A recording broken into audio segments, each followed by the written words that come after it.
Okay. Done. So, Tone. Hey, what's we up? are here again. I'm Dion. And I'm Tone. And we are the Fight Side.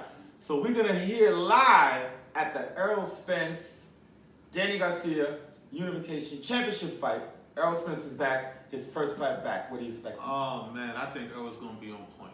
He'll be on point. Everybody's worried about what he's going to be. He is going to be exactly what he was, or maybe even better than he was before.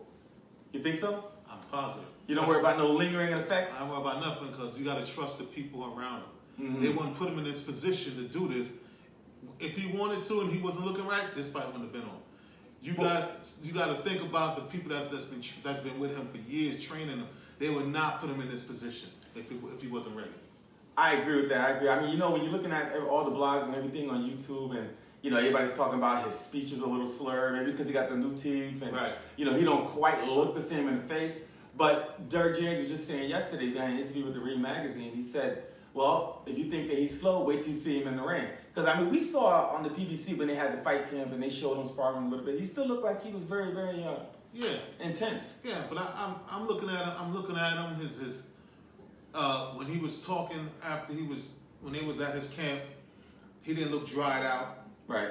He worked up a good sweat. He was already on weight. He was already on weight, maybe a couple of pounds over. He's ready. Believe me when I tell you, he's ready. So so from what you see from Errol Spence or in analyzing the fight, how do you think he should fight Danny? You box him. You box him early. You show your boxing skills, and Errol has a way of kind of putting a lot of pressure on fighters and breaking them down. And as he starts to walk to Danny, he's going to start breaking them down. Well, we do know that Garcia got a nice chin. He got a really good chin. I mean, he hasn't been in there. He said Errol's never been in there with a guy like him that can punch. I disagree. I disagree with that. But Errol, he's never been in there with a fighter that put that type of pressure, and that's putting pressure on you, mental pressure, and hitting you. And he's not just touching you; he's hitting you. He's hitting you. He's breaking you down. He breaks you down. Van Herden said, Errol Spence has a way of breaking you down round by round. That mental pressure and his punch. He can punch very hard. Yeah. He used all of his leverage at 147 pounds or whatever weight he's going to be tonight.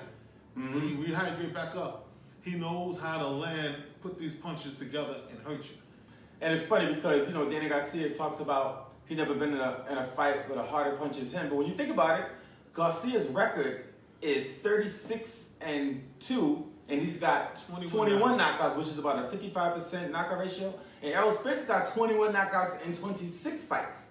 So that's like 77%. So maybe it's the other way around. Maybe Danny never been in a fight with a puncher as hard as Errol. Danny, it's only right for him to say the things he's saying because he has to be confident. He has to hype himself up. Well, the father predicted a 7-round knockout for Danny. It might go the other way.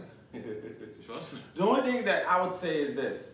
Danny has a really tricky style, right? He's a counter puncher. So he throws shots, he throws that no-look left hook, and people get caught. But you have to be within a certain range of distance for him to land it. And you cannot be lazy with your punches. Yeah.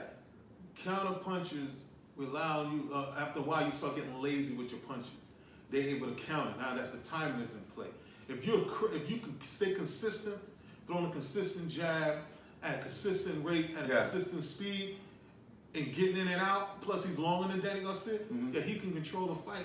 You can't get lazy with a good counter puncher. Right, you can't. And I know that, Danny said he's got to do things a little different in this fight. He's got to start faster. He's got to really go in and take it. But, historically, he hasn't been that kind of fighter. He got to come out of who he is. Yeah, he hasn't been the dude that's going there to take it from you. He's not the rugged guy. He's not that guy. You got to go out of. He's going to have to come out of who he is as a fighter. You can't sit there and think that you're going to... First of all, you're not going to wear Errol Spence down. No. That ain't happening. Well, you have to be bigger, stronger, and pushing him around. See, he's not going to wear him down. He has to come out from round one fighting. You can't sit back and think that you're going to get him later. No, you can't do that with a guy like Errol Spence.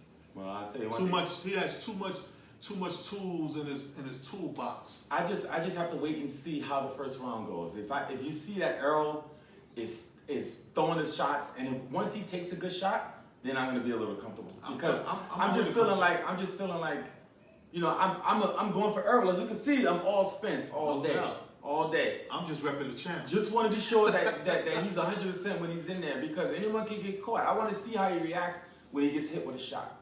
Oh yeah, he'll be all right. Trust me, he's gonna That's be all all I'm right. He's gonna be all right. People are speculating and speculating. He's Yes. gonna be all right. Believe me, he's gonna be all right. Now we're gonna come back and we're going to do some more content live right after the fight. We're gonna do that. But before we do, we're gonna talk about some things that happened beforehand. Give me that up there. We're gonna talk about some things that happened beforehand, like the Kell Brook Terrence Crawford fight. Yes. Right? So the Kell Brook Terrence Crawford fight happened in early December, right? Me and my brother already knew that Crawford was gonna beat him. That wasn't no test. That wasn't really no big deal. And he knocked him out, what, 4th round? Yeah. Right? Which we all knew. All right? Predicted. We predicted that. So, you know, as we said before, Kell Brook hasn't fought in that weight class in 3 years. And the last time he fought in that weight class, he got beat up by Errol Spence. All right? So he was fighting at 154, 160. His last 3 fights, yeah, he beat tomato cans, but no competition. So really, when you think about when Crawford beat him, he didn't beat the real Kell Brook. Because Spence beat him 3 years ago when he was in his prime, when he was the number one. He was the number one. He only lost 1 fight, and he went over to England and beat him.